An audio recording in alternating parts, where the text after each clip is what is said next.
Ms. Farah? Here. Ms. Hassan? Here. Ms. Siegel? Mr. Siegel. Sorry. That's Ms. Chair Trevorrow. Here. Would everyone please rise for the Pledge of Allegiance?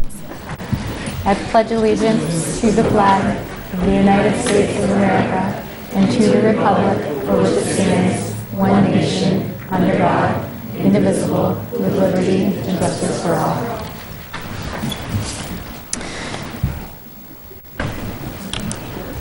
And this evening, we actually had a special request to take public comment out of order.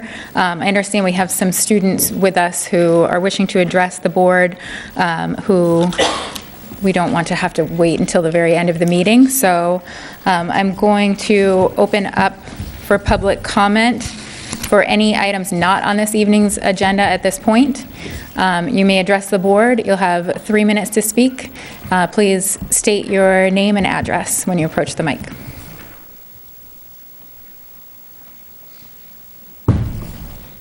And a reminder to press the button at the base of the microphone.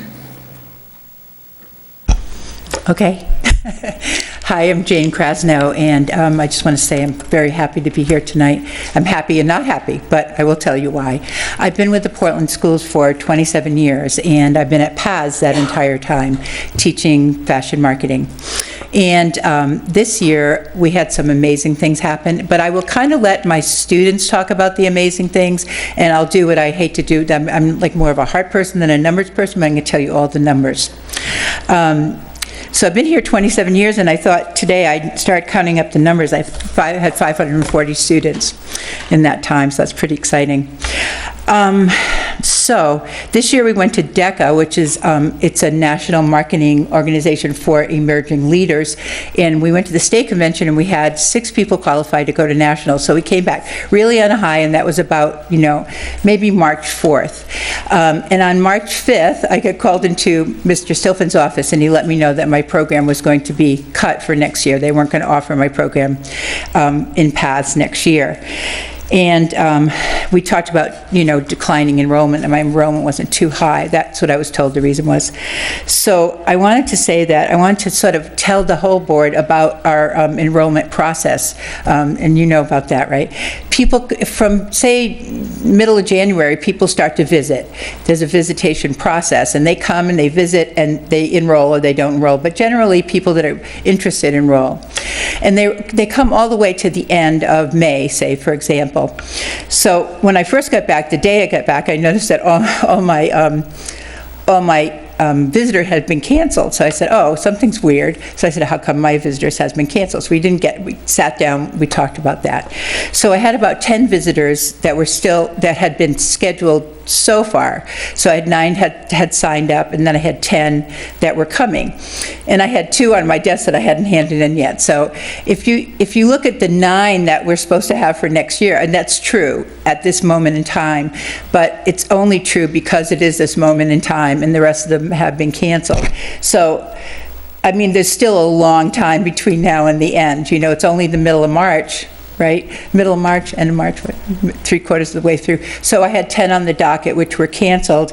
And then I got a letter, yesterday from Barbara Loring from Portland High. She had 3 students that wanted to come over, and they were really disappointed that the program wasn't going to be offered. And Zara told me that 5 of her friends were so disappointed because the program had been canceled. So it's a number, and it's not exactly, so what do they say, fake news? No, not really, but we're all used to looking at numbers in all sorts of different ways. And I just wanted to mention that the visitation process is really important to our enrollment. And when students come, they hook up with a mentor like Zara, like David. And is that the 3-minute? Did I hear a beep? Oh, okay, phone. Okay, so I just wanted to let you know that that's the most important thing, because I know that in this budget season and in this economy, numbers are important. And so even though I'm not a numbers person, I wanted to tell you about that first, because I think that I would say, I'll probably have 20 or 22 or 24, because when I look at what I have had scheduled, and that's not even to the end of the scheduling system, that people come in and they ask their friends to come. So it's like sort of a rolling thing. So I wanted to talk about also what we've done this year after I get the numbers out of the way, because I think that's the most important thing that I could say today, because I know that a lot of my students have written letters to the board and parents and things like that, because I have had an amazing career, I have, and and still I'm having an amazing career, and there's so much heart in what I do. I really do believe that, and so I just feel like, I could tell you about what we did this year. We went to the STEM Expo, which was amazing, and we'd never been there before because, we're fashion. Everybody says, oh, fashion marketing, what does that have to do with STEM? So we tried to figure out how we could connect that. And, so we're trying new things all the time. We also got a Painting for a Purpose grant, which Zara's going to talk to you about, so I won't kind of step on her territory. But that was also a very exciting thing. This year with the election, I mean, we found students were quite upset, about some of the things about the travel ban and stuff like that, and other students that were marginalized, and they felt really upset. And so I heard President Obama said, do not sit and do nothing, and cry. Just get out there and empower yourself. Do something. So I said, what can we do? It's going to make these students feel empowered and still try to teach marketing, right? And so we figured it out. It's these T-shirts, and she's going to talk to you about them. And we are going, three of the students that qualified of the 6 we're going to Anaheim on the 25th to 30th. I mean, that's an exciting thing. And I hope that they'll place nationally. I have students, I think, that could place nationally and are eligible to place nationally, so that's exciting. So that's really what I have to say. I wanted to talk about the numbers and, and let you know sort of that it's a number, but not the number, because we're not done yet. So I would like you to reconsider, because I think that, we have a long way to go. I decided that I had this amazing group, and I'll just say that I wanted to continue next year with this group, because a lot of them were coming back. So thank you so much. I really appreciate being given the opportunity to talk. So you're welcome. Who's on next? David. Thank you. Oh, do you want a question? Oh, sorry. Is there a question? We'll have to deal with those later. Okay. It's right now just public Anybody can write me comment. and ask me questions. I like to email. Thank you. Welcome. Mouse to begin? Yep, state your name and where you live. My name is David Milliken. I live in Gray, Maine. I'm in a very small school, about 500 students, and not very culturally diverse students. I came to PATHS last year as an automotive student, feeling as if I needed to be put in a club and a group with people that were very similar, as I believed the guys want to do more masculine things and whatnot, but that's not who I was, and I felt very uncomfortable doing that. So I changed things up. I began sewing, hand stitching, and then I came to Miss Krasnow's class. At first I was nervous because I thought it was a very feminine class, but I learned she was very accepting, and everybody is very accepting of everybody and anybody's opinions and ways that they express themselves. Miss Krasnow has been one of the best teachers that I've ever had. She's encouraged me to do many things. As you can see, I've hand-stitched many of my many things, and she's encouraged that. She's let me do my own thing. She's let me make my own projects, but she's let me have freedom, and then she's taught me new things along the way, new ways to make things quicker and more efficiently. As you can see, my hands are very cut up because I'm constantly sewing in her class. This year I went to DECA, and I didn't even really want to go that bad, but she pushed me and made me go, and I didn't even have my project done until the very day before, and I came in getting first place in a team competition, as I was the only student in my project. I did a repurposing business idea, and the judges loved my idea, as I've actually already had this idea and brought it further and actually made things and sold things. A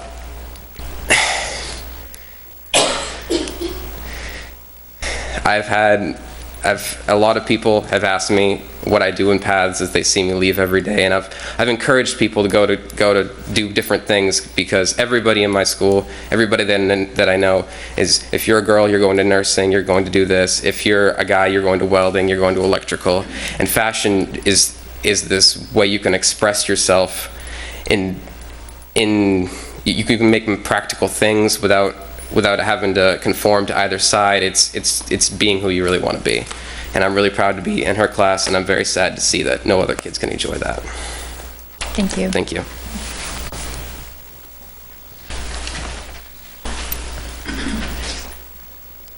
Anyone else? Oh, yes.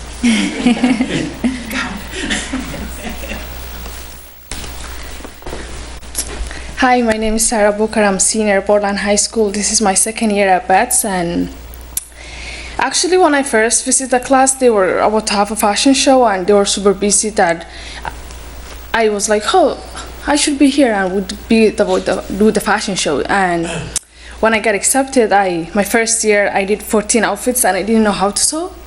Miss K helped me along the way, and this year I went to DECA and I designed this t-shirt because I am an immigrant and a Muslim, and I just didn't like what was going on, and all the class helped me and stood behind me. And well, I went first place this year, and just that's mean a lot to me. And seeing it's just like, it's heartbreaking even though I'm a senior, and I feel like everyone should enjoy it and like have the experience of like what they want. I know a lot of students who see me or see my t-shirt who like, oh, I want to do that, sir. And a lot of Portland students ask me about the program, and they were probably coming this year, but because it has been cut, they won't be able to do it. And I just feel like Miss K is the one teacher who should win the best teacher out there, and she's just amazing and help us. And I just want to say thank you to her for all the work she did. And I mean, it's just heartbroken to see the program cut. That's it. Thank you.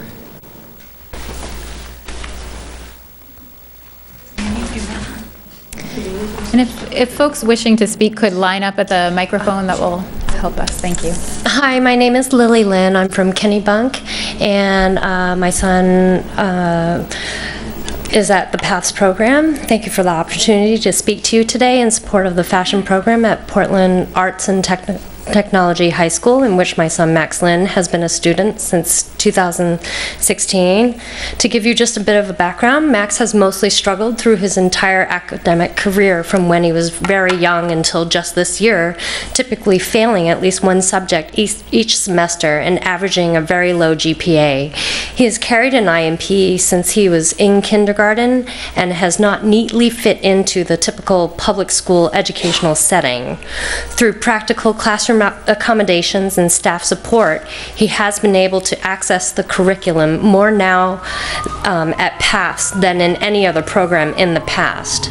As a student with unique academic needs and one of the few Asian students in both Kennebunk High School and PATHS, having programs tailored to his needs and experience has been critical to his newfound success over the past year.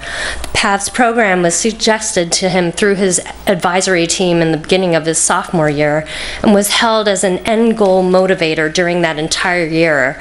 Being promised this program motivated him to stay on track with his courses in order to attend PATHS junior year. Since starting the fashion program, Max has made honor roll for the first time in his life, even 2 semesters in a row. He placed first in his marketing category at the DECA regional competition, which qualifies him for nationals. We really would never have thought this was possible for Max to actually enjoy school and excel. This has been a pivotal year for Max in which he has finally found his motivation and passion. I attribute his continued success to the committed guidance of his teacher, Ms. Jane Krasno, and to the individual continual attention he has received in this particularly special program. This program has helped Max to develop a commitment to academic excellence and integrity. The importance of feeling validated as a contributing student is something that is of value beyond the classroom. I am here with immense gratitude for the fashion program in which my child for the first time has found his voice and flourished. I'm incredibly saddened to hear that this might be abandoned next year. Max is planning to pursue further studies in the business of fashion after high school. I believe if this program were to be continued, he would gain immeasurable benefits in solidifying his career goals. I wholeheartedly encourage you to maintain support for this program that has been critical to the success of my child and for others who have not had their needs met through traditional programs. I truly hope that you will continue to support the needs of students of minority backgrounds and experiences through this art program. Thank you. Thank you.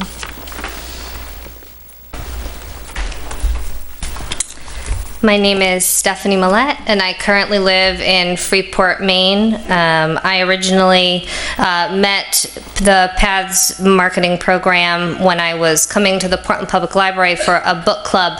I, at the time, was the marketing manager of the Maine Mall, and I was taking out books on visual merchandising because we could not find a visual merchandiser in Maine, and so I was going to do it myself for the week, and then we were going to hire one in Connecticut.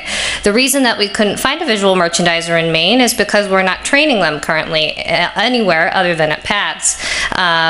In the past 2 weeks alone, LL Bean, Forever 21, H&M, Macy's, and Anthropologie have all posted full-time year-round with benefit positions for visual merchandising. And these are roles that can be filled by students who are leaving this program. In addition, Mecca has recently started a textile and fashion BFA program with a similar curriculum, and I would argue that PATHS in 12 years does what Mecca is going to try to do in their program, and gets our students into the workplace faster. And for some of our students who have a variety of different backgrounds that may make them not really want to go to another 4-year school, they could get into a full year benefit attached position straight out of school. I currently work as a guardian ad litem in my spare time, working with children in the foster care system, and I manage programs for 900 young adults with a variety of disabilities through Strive. So I do understand the variety of different backgrounds that folks come with, but also from that retail background and still working in the retail world, I understand the need for these students in the workplace that's still present. We still have shortages, and I would be happy to get a group of retail managers together with any of you, if you would like us, to tell you about our need and how far we are now willing to have employees drive to do the same jobs that we are currently training folks to do here now. Thank you. Thank you. Hello, my name is Sammy Smart. I live in Wyndham, Maine. I am one of Ms. K, as we called her, former 540 students. I graduated over a decade ago, and I still keep in touch with her because she was such an amazing mentor to me throughout my high school years. I first visited Ms. K's fashion merchandising and marketing program when I was a sophomore. I had left public schools because it was just super overwhelming, everything for me. My mother had chose to homeschool me, and Ms. K's program led me back into the public school system, and to which I started my junior year. An amazing program. I learned so much. I also attended the DECA program and placed first place. Went to Anaheim, California, which our students are doing now, 12 years later. I learned so much in that I will use for the rest of my life, absolutely. I then was inspired to definitely jump back into the public school system and graduated from Wyndham, went a second year to Miss K's class. We did many amazing things that would take me all day to tell you about. Did DECA again went to Houston for the national competition, in which I placed an honorable mention, which is super exciting for a Maine student. And I think that her program, as everyone had said, everyone has said, is super valuable to people of Maine. It's a very up-and-coming economy. We need training like this to bring these jobs to Maine. And clearly she has placed a very memorable mentorship on me that I still keep in contact with her 11 years later. So I urge you to reconsider this cancellation of this program. I think it's so important. It's important for a lot of people that don't really coexist well in the everyday school system of high school. It gets them thinking about things they're passionate about and can succeed, and it's going to keep the enrollment in general in high school there. So please consider it. Thank you.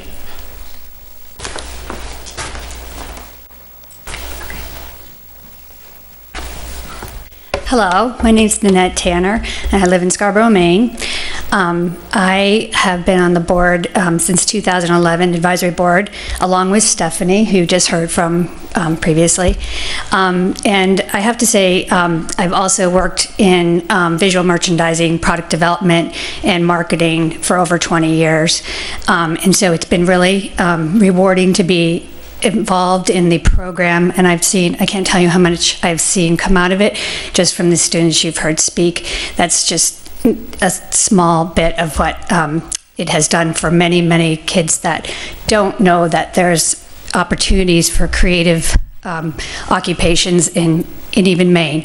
I think it's not something talked about. There's a new movement towards arts and crafts and hands-agains and hands-on, and fashion is such a big part of it. I mean, you all got up today, you picked out your favorite blue sweater, your blazer. I mean, there was a designer behind that blazer, and there was a marketer that made sure it got to the stores, and you were affected and saw it and chose it. So it's not something that, it's just the creative, it's everybody's affected by it. So I really would like to encourage you to support this program, keep it so that young people see that it is an opportunity and a choice for them that are creative and have that talent. Thank you. Thank you. Is there anyone else? Seeing none, I'll close the public comment. And we are moving into report of the chair. I just wanted to report that last night, many of us, staff and board members, were here late.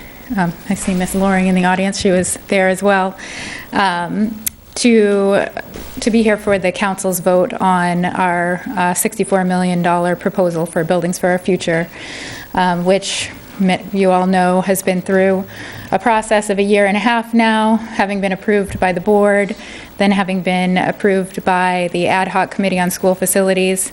Last night, the council heard hours of testimony, but in the end, after voting down 2 competing proposals, they did not garner enough votes to put the bond on the ballot. So it was a 6-3 vote, which means actually that the council will take it up on their next agenda. So it's still out there, and it's slated to be discussed again on the 27th. So I wanted everyone to be aware of that, and thank you for everybody who participated last night and was here late. That is my only report tonight. The report of the students, we do not have a report tonight. But moving on to the report of the superintendent. Thank you, Madam Chair. Tonight, I'd like to honor Evan Pico, 2014 Portland High School graduate. We encourage Portland Public School students to reach for the stars, and that is exactly what Evan is doing, quite literally. He's studying aerospace engineering, which I can't even pronounce, at the University of Maryland in College Park, Maryland. And he was recently chosen to be the keynote speaker at the 60th Annual Goddard Memorial National Space Club Dinner in Washington, D.C. on March 10th. Congratulations, Evan. Yeah, thank you so much. At the dinner, Evan was awarded a $10,000 Goddard Memorial Dinner Keynote Scholarship, in which he was chosen from among over 7,000 candidates. His strong academic record and experience in aerospace quickly helped him rise to the top of the competition. Along with this honor, he's been named National Merit Scholar and received the school's prestigious Spinnaker Key Scholarship and got to meet astronaut Buzz Aldrin and Jeff Bezos of Amazon, along with people from NASA. Evan has said that Portland High School prepared him for his career by not only helping him to become an engineer, but also a well-rounded engineer. He also appreciated the diversity he found at the Portland Public Schools. He believes that progress in space will only be possible if the people of the world work together in ventures such as the International Space Station. So congratulations, Evan, on your accomplishments. We're proud of what you've achieved so far. Expect you'll go far in life, all the way to the stars. Yeah, thank you.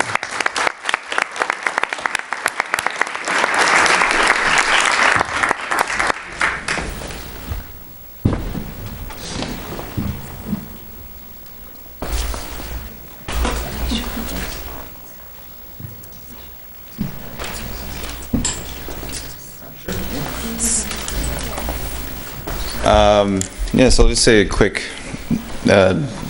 thing. I think so. This dinner, I had to give the speech. It was in front of about 2,000 people from all the top people in the industry. So like I got to meet the NASA administrator, Jeff Bezos, Buzz Aldrin, a bunch of people like the CTO, Lockheed Martin, all these kind of high up people in my industry. So it was a pretty intense event. But what really prepared me for it, I think, was the first time I really had the experience of public speaking was way back freshman year at Portland High School, speaking in front of 250 of my classmates for school, like class president elections. And so back then it was pretty difficult. Over the years, I did it more and more, and I got more experience with it. And through classes at Portland High, like my English classes, I really kind of developed that skill. So that's kind of what allowed me to, take on that challenge 2 weeks ago. So I really love public education. I'm glad we have so many people dedicated to the cause here today. I really appreciate that. So thank you again for the award. Thank you.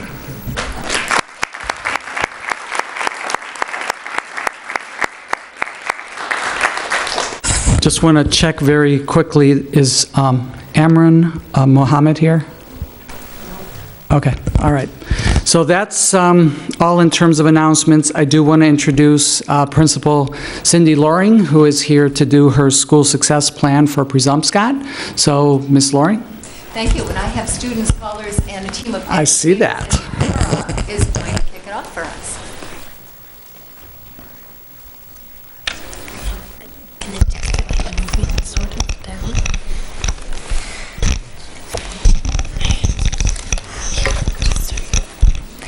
Hello and welcome. We're going to want to start off with a greeting. We're going to model the high five greeting. Good evening, Kother. Good evening, Cora. Now it's your turn. Turn to the people left and right of each other.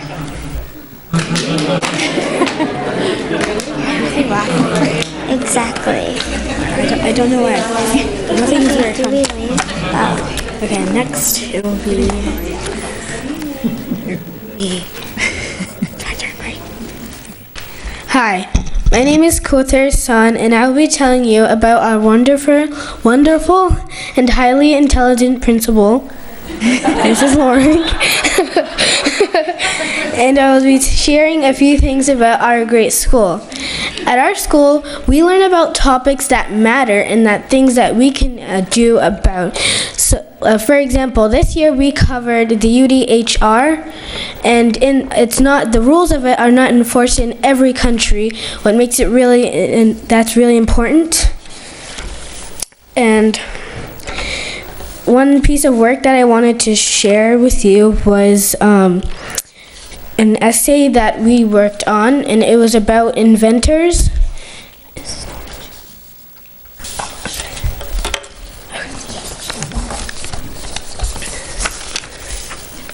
and I'll share that part later. And right now, Mrs. Loring is going to come. So the Presumpscot Scholars. Good evening, everyone. I'm Cindy Loring, the very proud principal of Presumpscot School and a resident of Portland as well.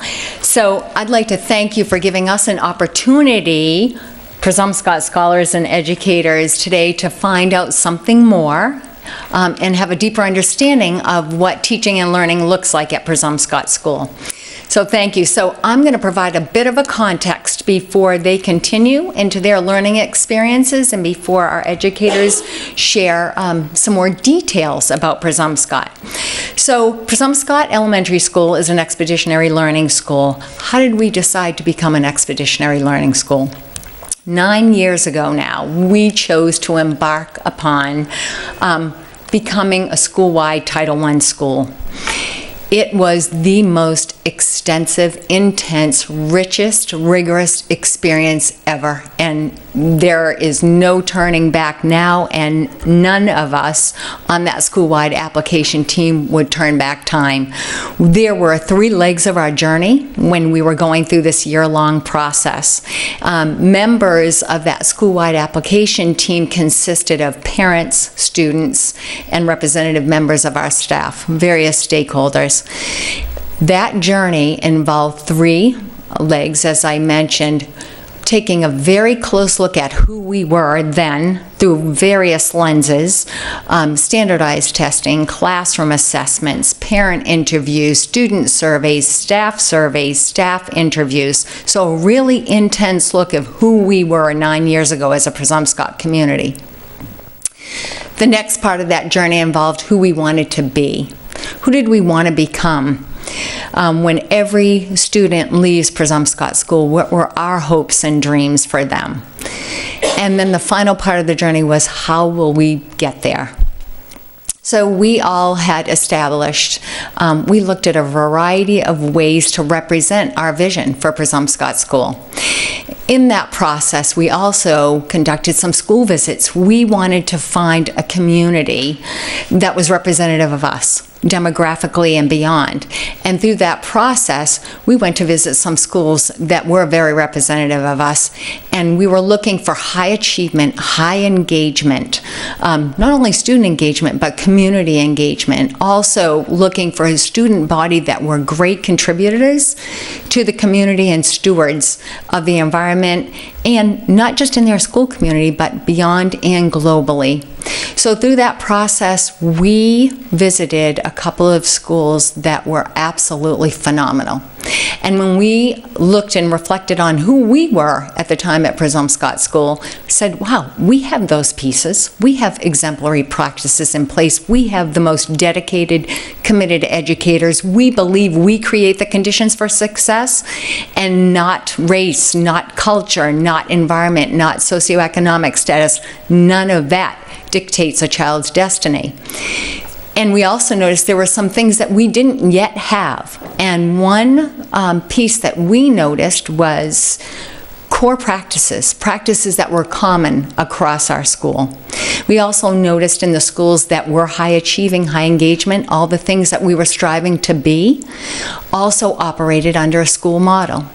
So then we took a very close look throughout the year, where the core team, the school-wide application team, did extensive research, but there was also an according effect, for lack of a better phrase, where we brought information back to the entire staff and to our parents with an update of what we were doing throughout the process to get feedback all along the way.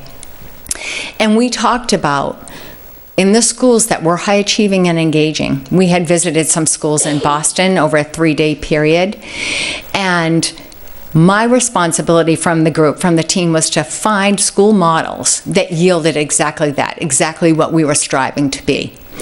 And we looked at a variety of models, from Dimensions of Learning, Project-Based Learning, Coalition of Essential Schools, Expeditionary Learning. And we, as a school-wide application team and as an entire Presumpscot staff, established criteria to make our decision. So we all used that criteria, voted together as a staff, and hands down decided to adopt expeditionary learning as our model. One of the reasons, in addition to high engagement and achievement, was the level of support that Expeditionary Learning provides our staff. They serve as a critical friend, having resources at the ready all the time. They're on-site supporting. There were no one-shot deals anywhere along the way. We held ourselves accountable. They held us accountable and held us to a very high standard, just as we did ourselves. So now, as they say, the rest is history, about how we became partners and operated under the Expeditionary Learning model, and we continue to do so today very proudly, and it is yielding very strong results in our community. So you're going to hear some more details. There are 3 components of Expeditionary Learning where we are actually going through the credentialing process this year, and we have to show strong growth and proficiency around mastery, knowledge, and skills, a mastery of knowledge and skills, which is using our assessment, NWA being one. Also culture and character, which you're going to hear from our students and staff tonight. Our expeditions are one of the ways that we bring the standards alive through Expeditionary Learning, and also through quality work. So those are the 3 lenses, and you're going to hear many more details and have an opportunity to ask questions of us. So the 3 Presumpscot scholars, thanks also to the assistance of our instructional coach, Brandy Cervase, are ready to share some of their learning and experiences with their habits of scholarship and how it's yielded quality work and continues to for them. Come on up, Cora Pichet, Kothar Hassan, and Braden. Come on up, Braden Wales.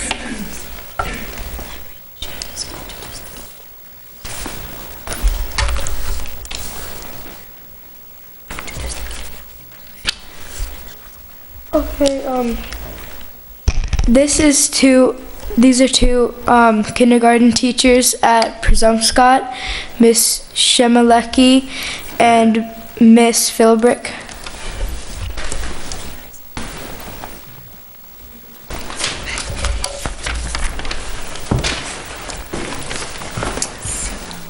Oh yeah, we're gonna. So I think we just have to open the screen.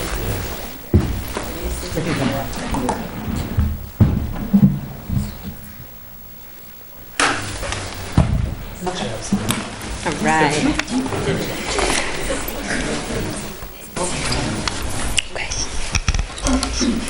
Hi everyone, thank you so much for inviting us here tonight. So as we were introduced, my name is Miss Shemalecki. Nice job on the name. Kindergarten teacher at Presumpscot, and this is Miss Philbrick. And we are, so this is one component of Expeditionary Learning. Our expedition that we built together is Homes Around the World, and that is the topic. So when you hear an expedition, you might think, what is an expedition? Well, it's another word for it might be a unit, a topic, but so involved and so thought out and well planned.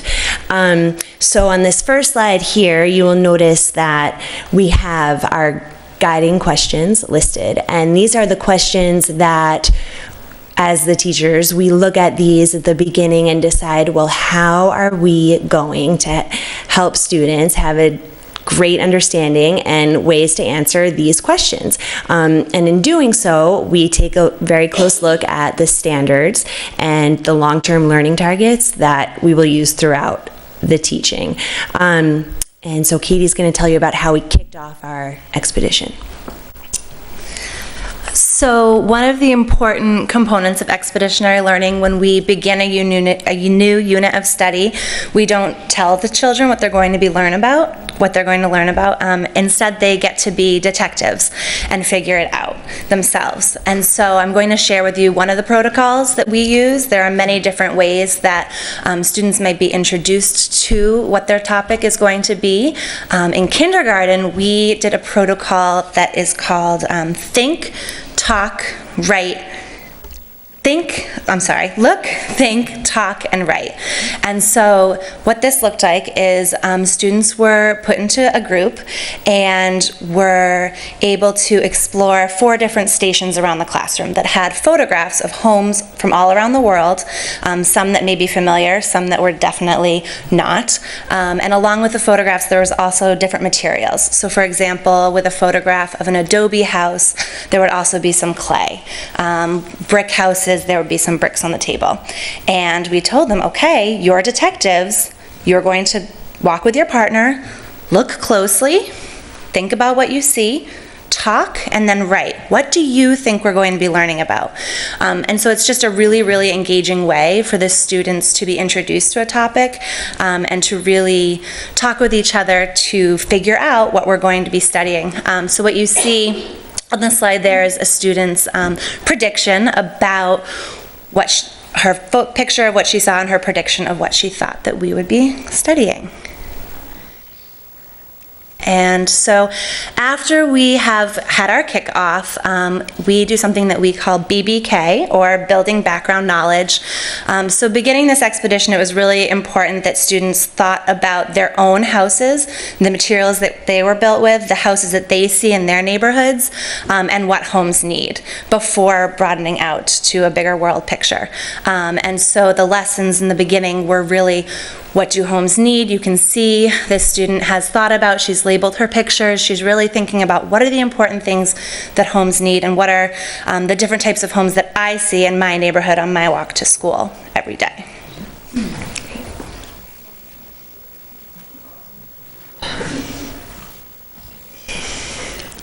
So another part of our expedition is the writing unit. And throughout the kindergarten year, there are 3 different writing units that we focus on: narrative writing, procedural writing, and persuasive writing. And for this unit, the persuasive writing unit ties in so beautifully to what we are trying to teach. So in what you're looking at the screen right now is a lesson that I just did maybe 2 days ago. And I talked to the students about how writers can actually write to make the world a better place. And the reason why I chose to do this now is because later on, towards the end of our expedition, they will learn that they can use their words and writing to help get people to volunteer to help build homes. So it's all going to come back together. But right now they don't know that. They just know that they can use words to solve problems. They have to see a problem, think about how to solve it, and then write. And so they got really excited about creating signs that are ready to be put up tomorrow, actually, around the school. And they identified a problem. One student, the Be Kind, Be Happy, thought that sometimes out on the playground, people aren't always, as safe as they need to be. So we needed to make a sign to help them remember that. And another student noticed that sometimes a lot of food was being wasted in the cafeteria. So he wanted to make a sign to remind people to finish all of their lunch. So this is just a way to introduce persuasive writing and helping them really understand that their words can in fact be used like a magic wand. So after we've built background knowledge and students have thought about the homes that they see in their world, in their community, we start to research different homes around the world. And that happens in a variety of ways. Obviously, right now, we can kind of go a mile wide and an inch deep, so I'm just going to share a couple of the different experiences children would have. Class read-alouds and discussion, watching videos, exploring photographs. Here's a close read document. So students will read this closely with a group. It's really high-level text, and so they'll need support. They know to highlight important words, circle words that they don't know, and then take their own notes so that when they come back, they can remember the important learning that they have just done. So a variety of different media that they're using to research as they're becoming experts on all the homes around the world that we're studying. And here you see an expedition includes a lot of academic language. And for kindergartners, they need visuals. So these are just some examples of our word cards for our Homes Around the World word wall, which will be used for students to access, especially when they're writing, but can also be used as a morning meeting activity to make connections between the words, practice using them. Kindergartners can use this academic language if they have practice, if we make connections. It's up in the room, it's a visual, and they are independent and able to use this when they're writing, which is really exciting. So after students have learned about many different types of homes and are really excited about all the different types of homes, we then give them a chance to make a choice. And they make a choice about what type of home they want to become even more of an expert on. And we have them fill out a survey. And doing this allows students to feel responsible for their own learning, and giving them a choice provides a lot more of independent success. So they make a choice, and then the teachers look at it and we decide, okay, we form groups based on what home they want to learn more about. And this picture is of an Adobe home, if you can't make it out. And it was given to them just in an envelope, and that's how, just another engaging grapple, a way for them to find out what home they would be learning more about. They had to put it together and name the house. And so then we went in to our expert groups. And we continue to build excitement by providing students with materials that they could use throughout the day, just to get even more excited about different types of homes that they can build. And so students were using these materials all throughout the day. You'll see right below these. So that's a rubric that we use, because another big component of expeditionary learning is having students self-assess. And so we need to make child-friendly rubrics, and hence the smiley faces. And you can see that the 3 parts of the rubric are about color, no white spaces, and detail. So part of their expert group is drawing their house. And through multiple drafts and revisions, they came up with a final drawing. And so obviously before having them embark on this activity, we have to teach the rubric and tell what a high quality work example would look like.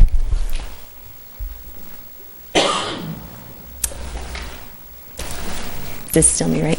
And so another part is taking a field study. And usually expeditions, teachers try to go on at least one field study with their expedition. And with homes around the world, we will visit the Habitat for Humanity. Obviously, this experience will provide an authentic experience for students to actually see who they're helping and make it real for them. And then at this time, students will know that once they more about the writing that they're doing and how they can use their words to help make the world a better place. And Habitat for Humanity is just a perfect spot. And we also have a student actually in the kindergarten this year who her house is being built by Habitat for Humanity, and it's almost built, but they still have some last minute things to do. So we're actually going to go there and help finish building the house. Picking some extra grass around that doesn't need to be there. We'll find something that we can do to help. But so we're really excited about that. The timing worked out really well for her. And the last piece is our final product. This is what we did last year. We made a calendar. This was the cover of it, and we sold them around the town in some local stores and at our celebration night. And it's just the calendar of all the drawings, the final drafts of the students' work. And I am actually using the calendar in my classroom this year, and even my students now they love to look at it, and now it's helping them get excited about doing the same thing. So as you can see how beautiful this artwork is, this was not done in one sitting. This was done with multiple drafts, giving feedback from peers to make the work beautiful and high quality. And as we thought about the expedition this year, we wanted to really connect it to the service component and helping our community, which is another big, important and valuable part of expeditionary learning. And so this year we are going to have the students create illustrations again, but instead of a calendar, they'll be making gift cards that we can sell at the Restore and the Flea-for-All to benefit Habitats for Humanity. On the back of the card will be the students' persuasive writing, persuading the buyers to volunteer, to get out there in the community, and to help make the world a better place. So their words really are magic wands, and they really can affect change, which is really exciting. So these are some pictures of our celebration last year. So these are the students actually teaching the fifth graders, which is a very big deal for a kindergarten student, to be able to teach the fifth graders about their expert home.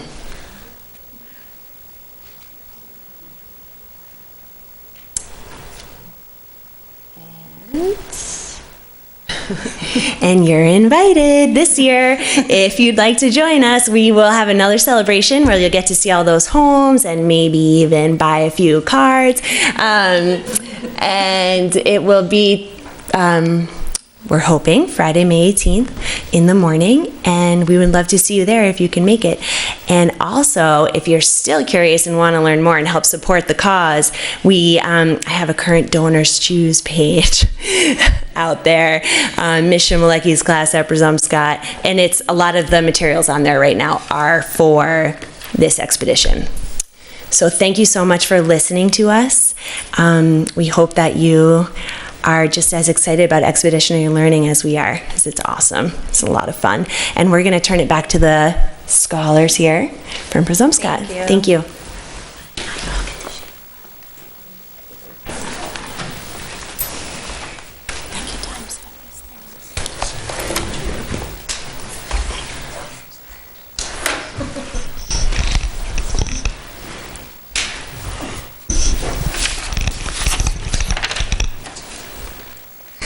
Hello, my name is Cora, and I'm going to be sharing about my inventor's essay. My assignment was to write an opinion piece with supporting details, evidence, and to really hook your reader in with a strong voice and an interesting topic and a strong statement. I'm going to be sharing a little bit of my essay.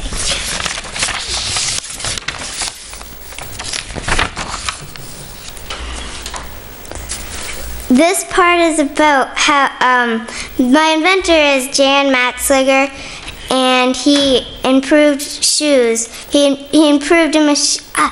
He made a machine to improve shoes. This character trait he showed was honesty. Jan also showed the character trait honesty. For instance, whenever someone would come into his workspace and offer money for just one part of the machine, he said, "Oh, sorry, not sold in parts." Even though he needed the money, he didn't lie. One day, all of their machines weren't working, and then Jan stepped up and said, "I'll fix it." He showed what he could do, and he didn't lie just to get a week off. Also, he was honest when he was looking for a job. He didn't say he could do something he couldn't, and he didn't say he could do something he couldn't. So now you see, honesty really did pay off for Jan Matzliger.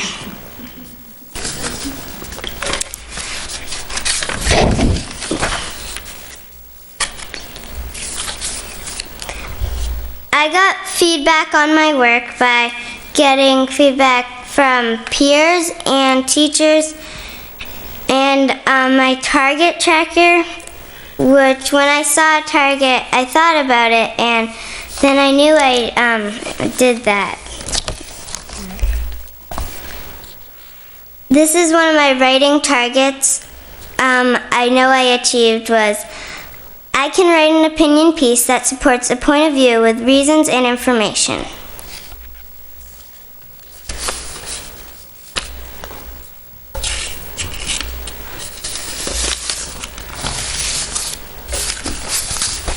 Thank you. So my assignment was to create a high-quality essay that told how the inventor that we wrote about demonstrated the character traits that we use at Presumpscot, which are responsibility, respect, perseverance, honesty, collaboration, and compassion.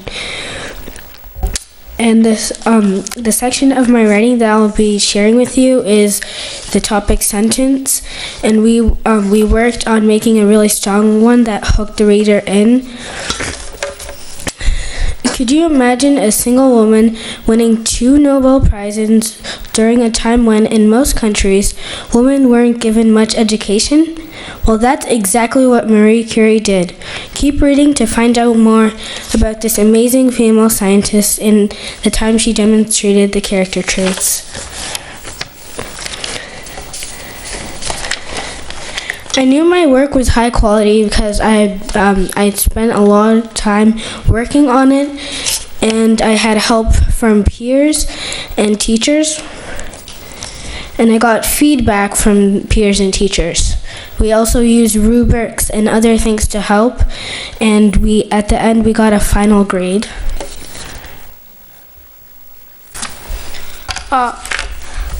I'm sharing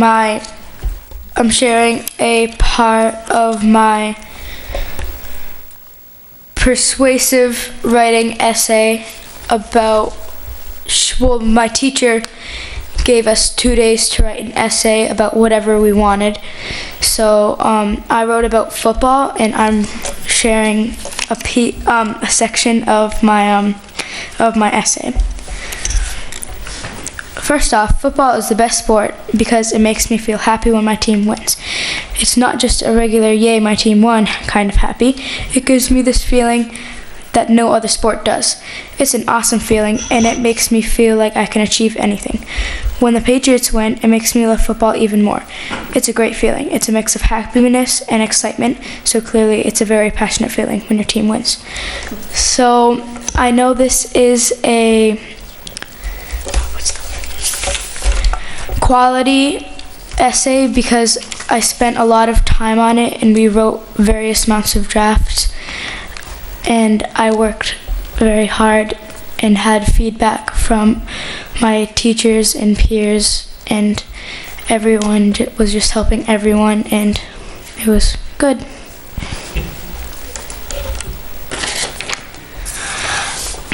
As you can tell, we are all proud of Presumpscot School and wish we could share more about our learning and school community with you. We welcome you to visit our school anytime this spring, and we welcome you to join us for our school-wide community meeting on Friday, March 31st at 2 in the gym. Thank you. Now Ms. Loring will close our presentation.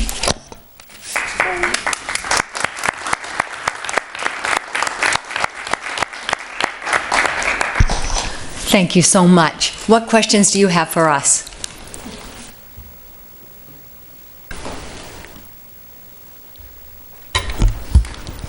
I really liked your essay about the Patriots. Who's your favorite football player? Come on up, Brayden. I like Tom Brady because, who doesn't, This kid doesn't.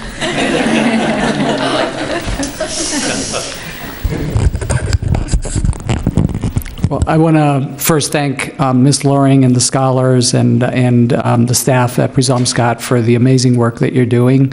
Obviously, there's a great deal of deep learning that's going on, and I think I've been incredibly impressed all the way back to when I was here visiting last year and got a chance to tour with some of the scholars. I guess as a question, how have you seen things change at Presumpscot over the years, and what do you attribute that to? So we have noticed a great deal of investment on the part of our students. As you can see, the level of confidence and investment in our community. In addition to achievement, we are closing the achievement gap at Presumpscot School, and due in great part to the belief and the practices that we have in place where every child is expected to achieve at a high level. So the way that we get them there, the target stays still. The targets that our students mention to you, it's for every student. And our students get their services within the mainstream in their core classrooms. So we've all worked together toward a common goal of building the capacity of all of our staff. It is the responsibility of all of our staff to ensure that our students are engaged in rigorous learning. And also, learning is now much more integrated through expeditions and extensive units and results in authentic services or products for the community. So the community within Presumpscot or beyond. So it's a combination of increasing the rigor, building the capacity, always staying ahead of research in terms of what practices are being implemented. So strong, promising practices happen across our school, and everybody is working toward the same vision. Any other questions? Marnie? I don't really have a question as much as a comment. I just want to say congratulations, because having been here 9 years ago when you were going through all of that rigor of deciding which school model to use, I remember it wasn't easy, and you came back to the board several times to say, okay, we're still working on it, we're still trying to develop it. And now to see the results after that time in terms of our students being able to come up, present eloquently, you did a fabulous job, students. Thank you for doing that. At such a young age is such a gift, I think, already to them. But I remember taking a tour of Presumscott and walking the halls, and the students were leading the tours for us to see their own school, and there's such pride that they have.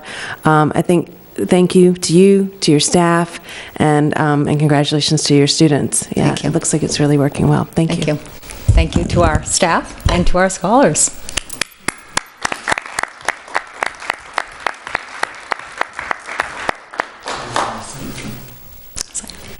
Thank you. We just had one more, Ms. Bendel.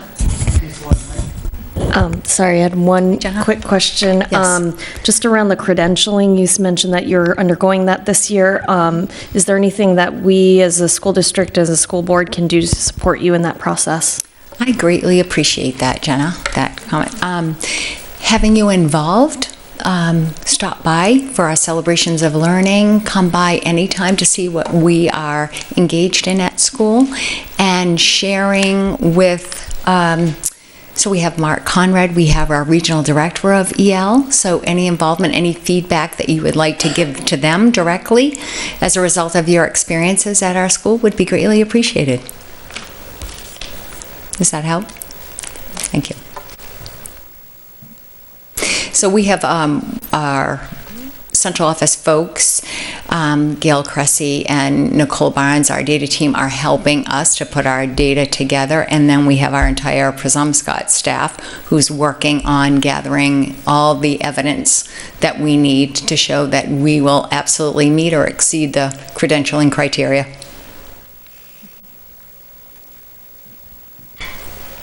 Yes, Ms. Davis. This is actually just wonderful to hear, having worked with Presumscott way back, before it became a school-wide school. And this shows, I think, the power of that model and the discipline that it puts a school through in terms of really thinking about a shared philosophy and the power that then brings to really transform a school. So listening to this and thinking back 20 years, I can really appreciate the work that staff and students and leadership have done to bring Presumscott to where it is today. So congratulations. Thank you. It's an honor to work with such an exemplary staff, and our students and our family, phenomenal. Thank you. Thank you. Thanks.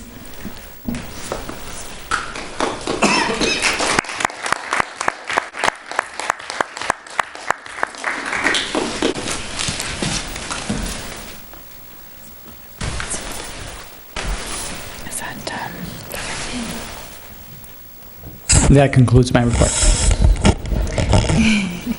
Moving on to report of the secretary. We have two meeting minutes to approve tonight. Consideration and action to approve the meeting minutes of March 7th, 2017. Is there a motion? Ms. Seeliger, seconded by Ms. Bendel. Are there any questions on the meeting minutes? Seeing none, is there any public comment on the meeting minutes? Seeing none, is there any board discussion on the meeting minutes? Seeing none, all those in favor of approving the meeting minutes of March 7th, 2017, please indicate. Oh, okay. Ms. Davis is abstaining because she wasn't here. And And consideration and action to approve the meeting minutes of March 9, 2017. Is there a motion, Ms. Davis, seconded by Ms. Morioni? Are there any questions on the minutes? Seeing none, is there any public comment on the meeting minutes? Seeing none, is there any board discussion on the meeting minutes? Seeing none, I will call for a vote. All those in favor of approving the meeting minutes of March 9th, 2017, please indicate. It's unanimous with the students voting in the affirmative. Moving on to report of the committees. Curriculum, Ms. Morioni. Thank you, Madam Chair. I just wanted to report our next curriculum meeting has been changed. It is correct in your current agenda. We'll now be meeting on Wednesday, March 29th at 6 p.m. at the Casco Bay Room and the district office. And on the agenda, I'm just going to briefly review what's going to be taking place on March 29th. We are getting a pre-K update, and this is the beginning of what we learned about tonight with regards to review this year about our pre-K program, but delving a little further in depth with what's the current status is right now. We have a middle school math update, as we've also been working towards understanding what's happening there. Follow-up questions on policy IHCDA, which is the post-secondary enrollment options. We'll also have policy IKAB, which is student progress reports to parents. We're going to talk about the senior capstone course proposal, and as well as, if time allows, a proficiency, like we've tried to have at each meeting, our proficiency-based work update. So we have a pretty lengthy agenda for that night, but again, these are areas that for curriculum are top priority. Thank you. Thank you. Moving into operations, Ms. Davis. The next Operations Committee meeting will be March 28th at 7:30, and on the agenda are the Maine Department of Education School Revolving Renovation Fund, and that will be a discussion about Portland High roof and Deering High sprinkler system. We also will discuss the bus discipline policy, which is policy JICC and JICC-R, reviewing and draft revisions of those policies. We will also be discussing the local wellness policy, policy JL, again, reviewing the revisions and potentially sending it to the board. We will be reviewing a food service charge policy.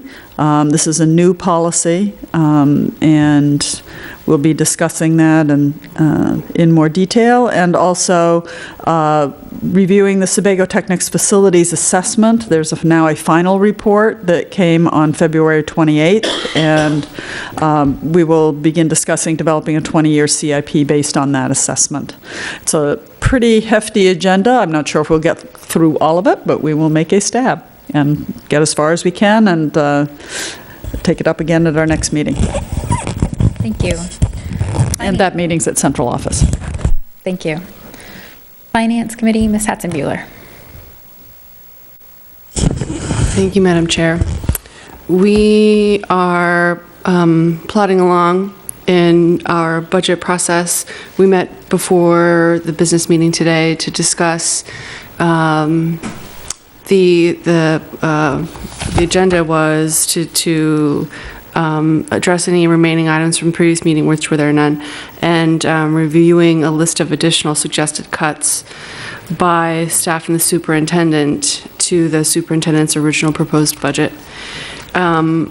We'll be meeting, the next meeting is Thursday, March 23rd. It's our first joint Finance Committee meeting with the City Council Finance Committee. We'll be meeting at 5:30 in room 209 in City Hall. Immediately after that meeting, we will be having a school finance committee budget review meeting where we will tentatively vote to recommend the budget to the school board. If we're not prepared to vote at that time, we will not, and it will be moved forward to another later date. There are continuing changes to the budget timeline, In the packet for the Finance Committee meeting today, in the back, you'll find the budget timeline as of today. There will most likely be changes to that budget timeline, and those changes will be posted to the website as they are confirmed. Am I missing anything? All right, thank you. Thank you. Policy, Legislative, and Public Affairs. Thanks, Anna. So we had a meeting scheduled, I think it was the 24th. I'm not sure when that was now, but we had a snow day that evening for Policy and Public Affairs. So we have yet to reschedule that just yet, but it's in the works. Thank you. Thank you. Are there any other member concerns? Ms. Morioni. I just wanted to let our full board as well as the public know that Ms. Thompson and I will be leaving tomorrow for the National School Board Association Conference in Denver, Colorado, and it's a 4-day event, and we look forward to bringing back lots of information and good pearls of wisdom for our full board, and we'll report on that as soon as we can at our next meeting. Thank you. Thank you for doing that, and we'll look forward to your report. Moving on to consent items. Would the superintendent please read the items into consent? Yes, Madam Chair. First, Hall Elementary School received 45 snowshoes for students from LLB of Freeport. Thank you very much for that. Bayside Learning Community received the following donations: a 3D printer from the Perloff Foundation and Maine Community Foundation of Portland, Berlin City Drive for Education grant to pay for transportation to the Boston Museum of Science from Mike McPherson of Berlin City, Honda of South Portland, and admission for all students and staff to the Science Museum and the Omni Theater from the Museum of Science of Boston. So thank you very much for those donations. Reike Elementary School received a donation to purchase student awards and chickadee boos for their library from Mike McPherson of Berlin City Honda of South Portland. Thank you for that. And Reike Elementary School also received a donation to cover admission to the Science Museum and the Omni Theater for all of the 5th grade students, staff, and chaperones, plus a donation to go toward transportation costs from the museum to the Museum of Science of Boston. So thank you very much for those donations. Thank you. And there is no old business tonight. Moving into new business, consideration and action to approve an out-of-country trip to Ecuador, May 25 through June 3, 2017, for 15 students and 3 chaperones. Is there a motion? Ms. Morioni, seconded by Mr. Eder. Will the superintendent speak to the motion? Yes, Madam Chair. Portland Public Schools Policy IJOA allows foreign travel if explicitly supported by the superintendent and approved by the school board. So that's why we're putting this on the agenda today, so that you will hopefully grant approval to this request. Deering High School staff and students submitted an application for approval of travel to Ecuador in May, and their request for district approval is based on an interest in being able to provide a more cost-effective travel opportunity for students. In their research, they found that reducing the costs would enable more students to be able to participate in foreign travel, which is an important component of the the global focus at Deering. I met with the trip sponsor, Ms. Schmidt, and with Alex Smith, a student at Deering, and at my request, they were able to provide comps that compare their trip costs to the trip costs when it's provided by a third-party vendor, and you've got some of that information in your packet. The purpose of bringing this to your attention at this point is to give them the approval so that they can go ahead and begin to do the necessary student recruitment, which hopefully will then yield more students that they would traditionally have for a trip of this kind. I requested confirmation from our insurance provider that trips like these would be covered under the district's liability insurance policy, and they confirmed that it would be. And they also provided additional details around what kind of assurances we would need to have from the trip sponsor and from participants in order to make the coverage solid.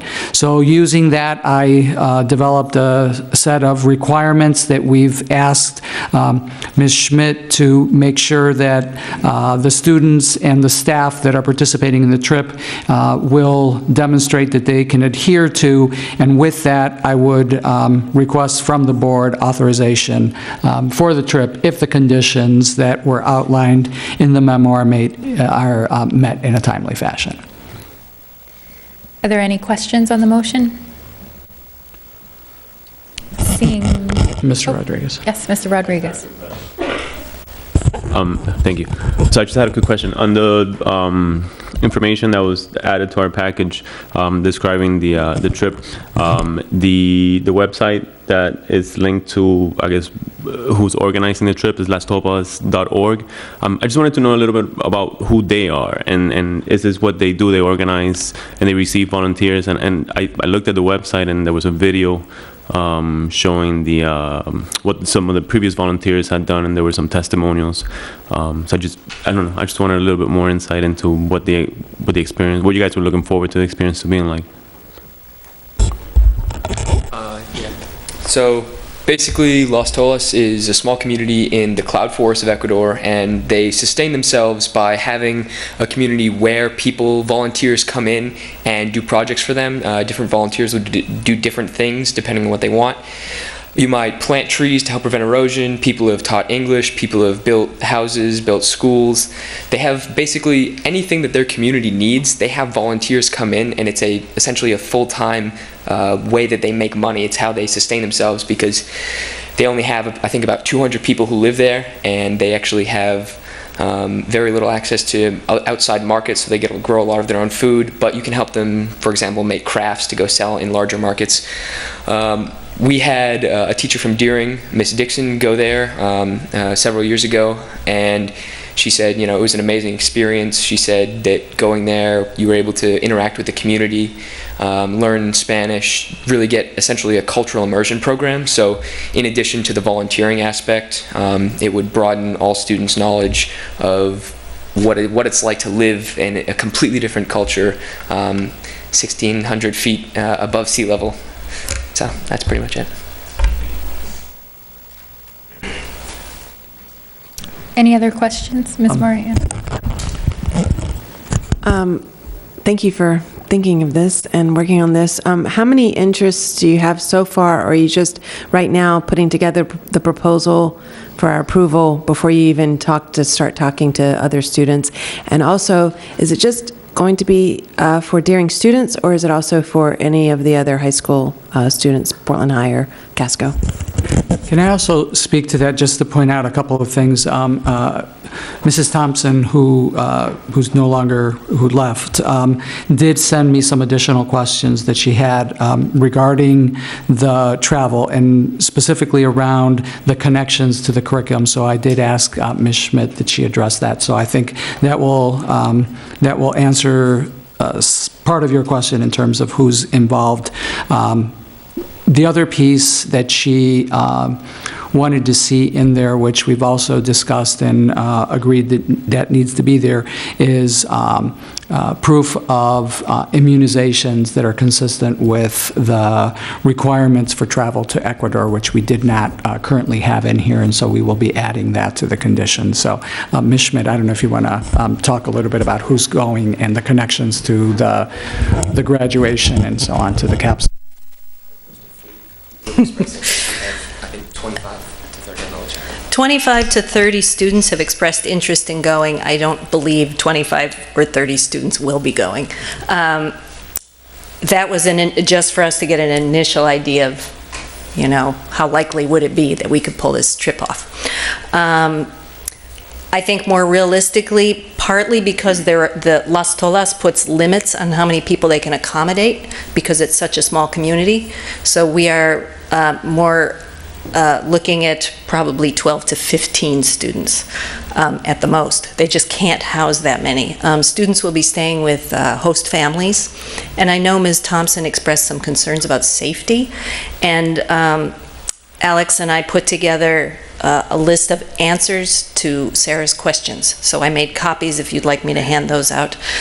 Before I do that, though, about the curriculum connection, Alex and I had a bit of a conversation about that. We talked about limiting the trip to kids who were taking Spanish, and a number of the students have taken up to AP level Spanish. Some are beginning Spanish speakers. But we realized that that would limit the trip and limit the experience of many of these students. Deering being an ISSN school, our capstone experience, and that's what this would be for these travelers, our capstone experience is connected to the 4 domains of ISSN. And that includes investigating the world, communicating ideas, taking others' perspectives, and taking action. And this trip meets all 4 of those. And all of our curriculum are supposed to be meeting these 4 domain standards. So from our perspective, we feel like this is the perfect way for students to do a capstone experience that actually fulfills all the requirements for graduation at Deering. I don't know if you have specific questions about where we're staying or what we'll be doing. I think it's all in this packet. I think Ms. Thompson wanted additional details, so if you can get that information to me, I'll get that relayed to her and share with the rest of the board as well. Okay, happy to do that. Any other questions? Ms. Davis? Hi, Lori. Hi, how are you? I'm well, thank you. You probably know what I'm going to ask, which is how, or, you know, while this is a reduced cost, for many low-income students, it is clearly unaffordable. How does this not really be a representative trip? Deering High School has about 60% free and reduced lunch students. Yes, it does. And this is a capstone which is clearly out of reach, probably for most of those students. And I'm troubled a little bit with having an official school trip that is simply limited to those students who can afford it, which is the minority of students at Deering High. And in fact, I appreciate that comment. In fact, when Alex came to me asking if I would lead a trip to somewhere, and anywhere I think he said would be fine with him, my requirement for that was that it would be a trip that everyone could access. That was one reason we were anxious to get approval for this trip so we can start fundraising. We all agreed, all the students who asked to be considered to go on the trip agreed that fundraising would be done by every single student, whether they could afford the trip or not. So students who can afford it have to also participate in fundraising. Alex is a very clever fundraiser. And there are a number of students who appear to be very motivated to find this money.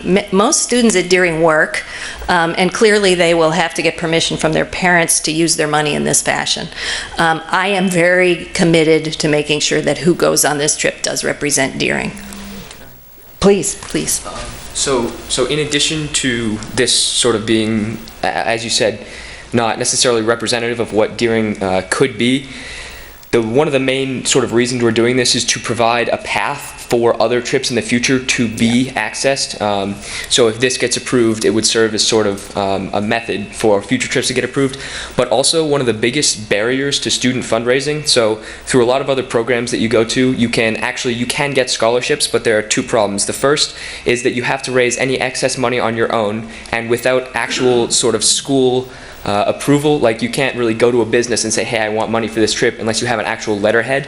And in addition to that, seniors almost always are not able to receive any scholarships. So this isn't necessarily specifically geared towards seniors, but it is another option for seniors who otherwise wouldn't be able to do it. So although the cost isn't as low as it could be, it's easily the best alternative that we have. Are you also making sure that you're really getting out to students, because many students will self-select, they know it's expensive and stuff, so do you have a very proactive recruitment way to make sure that you actually do reach those students who might think this is out of their reach, but perhaps it might not be? If the trip is approved, we will. Thank you. Any other questions? Other questions? Ms. Morioni. Again, it's not a question, but I just have to say this. I am so excited by this opportunity for our students, only because, again, I totally agree with you that if we are going to be, if Deering is going to be representing global and studying global issues, if we don't have any way or path for them to travel abroad, and the school board can't agree that, okay, we need to have and approve a way forward for our students to access these opportunities, I think they're missing a huge part. I mean, we can do as much as we can through Skype and through bringing in exchange students, but to have some ability, and I agree, finding a way that they're learning how to fundraise and going out into the community and say, this is what we're studying, this is why we need to go, and this is whom we'll be helping, I think is a really good balance. So thank you for that. Thank you. Any other questions? That's okay. Seeing none, now I would ask for public comment on the motion. Seeing none, we can move into board comment or debate. Mr. Rodriguez. Yeah, I'm learning when comments are due. So I just want to, like Ms. Morioni just said, I just want to say that I appreciate what Mr. Smith just said, that this sets a precedent to the future and how other opportunities can be taken advantage of. And again, the importance of correlating this to the curriculum. And yeah, I'm psyched to hear. First of all, I'm excited to support this, and I'm psyched to hear back from you guys about your experience. And I hope you do come back and let us know how it went. Maybe a cool PowerPoint presentation. Thank you. Ms. Davis. Just one other little thing I'll throw in there. Please make sure that students realize that when they go to college, there also are, like the Benjamin Gilman scholarships and other opportunities, because so often low-income students just check themselves out and assume they can't go. So this would be a great opportunity to do a little bit of work with students about how they can actually access at the college level. And if you need resources, give me a call, because I've got them. And I know from my own son's experience the tremendous impact that traveling abroad has. My younger son spent most of his senior year in Hungary, and it was life-changing, and went back to study abroad again after that in Russia, and my other son studied in Denmark. So really, to get those experiences for students is very important, and thank you for taking this on. Thank you. Mr. Eder?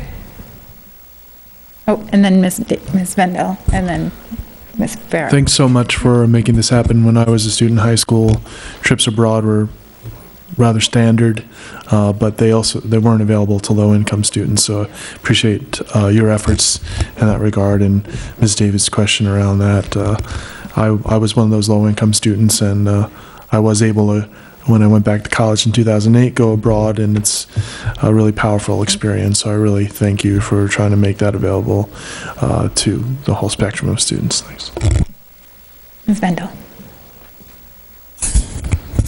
Thank you, Madam Chair. I also want to echo that this is, for those who have been on the board long enough to know that when we used to do a lot of approval around field trips, it was more of a controversial kind of subject, whether it was, it was in the board's purview, liability, whatnot. It is in policy, and this is, us doing our jobs to make sure that our students have access to incredible academic opportunities. I also do want to say, though, that on the same vein as Mr. Eder and Ms. Davis's comments, as a former were low-income, student, didn't have a lot of access to these educational trips. And in fact, with the one program that I went on, that was a journey to the Deep South studying the civil rights movement, that trip, because it was a nonprofit, was able to provide scholarships, but it did limit those who had to pay the rest to be able to scrounge around and ask for individual contributions from limited businesses and networks. So I think that having a set fund that, Deering can fundraise for would provide a greater avenue for all students to be able to participate, irrespective of whether they receive a scholarship or not. So thank you. Ms. Farah? You can use the mic.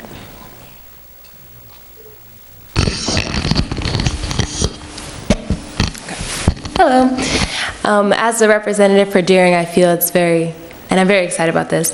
Kind of my place to advocate for something like this, and I want to highlight how global competency, is a part of the kind of not requirement, but kind of hopes for Deering, and I feel like we can only achieve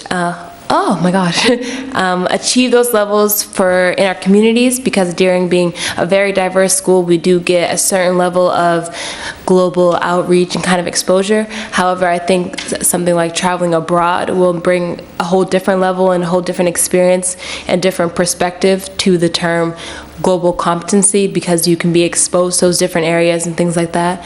And I want to highlight Alex and Ms. Smith for being very key leaders in our school, for trying to do a lot of outreach for different demographics and identities in our school specifically, because it's very easy to have these people or us brushed under the rug and kind of move on, and we can easily do these type of programs without highlighting the disparities that are in our community. And I feel like it's very important to give as much resources as we can to kind of cater to our ISSN school, and having these different opportunities and having them kind of be the backbone of this and really pushing for it and going out of their way to be here and help these students is very important. So that's my 2 cents about it. Anyone else? I would just say that I'm also very excited to support this tonight. This sounds like just an awesome opportunity for these students, so thank you for putting it together.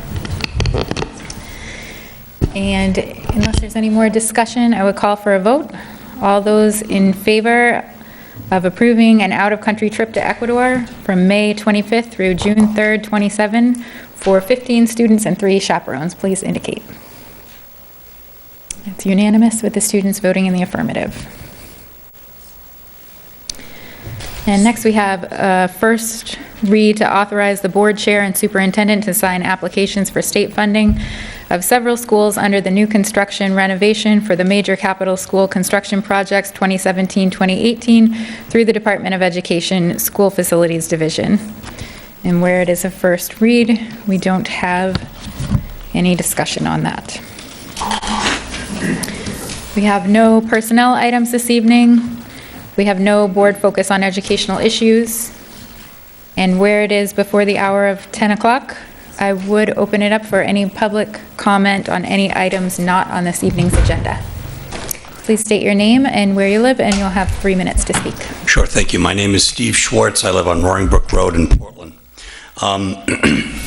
I've come before this body in the past speaking about trying to get funding for music and sports and teachers even, and I wear various hats. I'm actually here to speak just briefly about the budget tonight. I was once upon a time a member of this body, and I had 3 sons go through the Portland School Department, and I frankly can't think of a better use of my tax dollars than supporting the children of this community in their education. Tonight, I'm here specifically as a person who has put in almost 2,000 hours of volunteer time from preparation to travel to broadcasting on Channel 3. And I particularly do sports broadcasting. But Channel 3 is an entity that does much more than that. It has music, sports, in-class, student projects, talent shows. Tonight's meeting, in fact, is on Channel 3. And I'm thankful that Channel 3 remains in the budget. However, I'm disappointed that it's the leaders of Channel 3 are, their hours are proposed to be cut. In fact, days are proposed to be cut with respect to our station manager, Henry.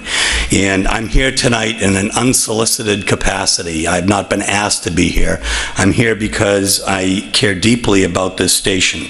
I think the school department and the superintendent's office cares about it deeply as well, because a great upgrade was made recently of necessity because of the some equipment problems. And so I think that there is support. It is the PR arm of the Portland School Department. It promotes the Portland School Department in the community. It is a marketing tool. It raises the self-esteem of students who are able to see themselves on TV, and it promotes their activities by virtue of their families being able to see things on Channel 3 as well. It is, in fact, the community classroom.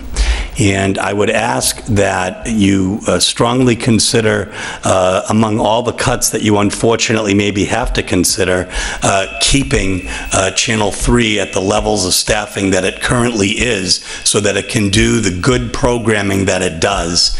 And I just pray that I don't have to come here next year, because there's going to be a proposed cut altogether of Channel 3. Thank you kindly. Schwartz. Other public comment.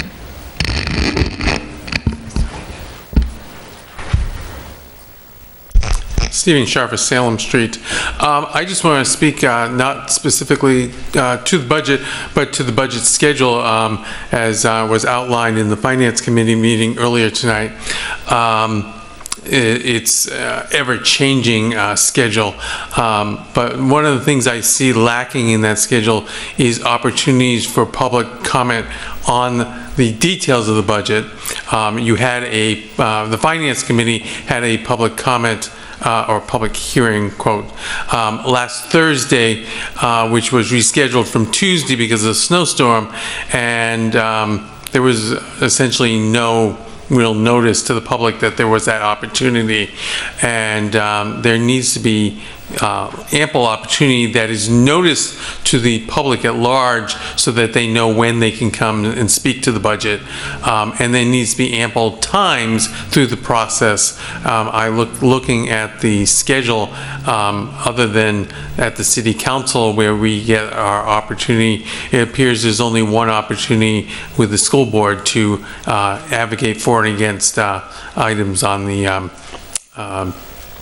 in the budget. So just want to encourage that we have ample opportunity for the public to comment and get out there the information as to what exactly the details of the changes in the budget. Thank you. Thank you.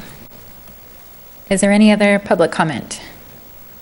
Seeing none, I will close the public comment, and I will just note for the viewing public that we will have a workshop immediately following the business meeting on the FY18 budget.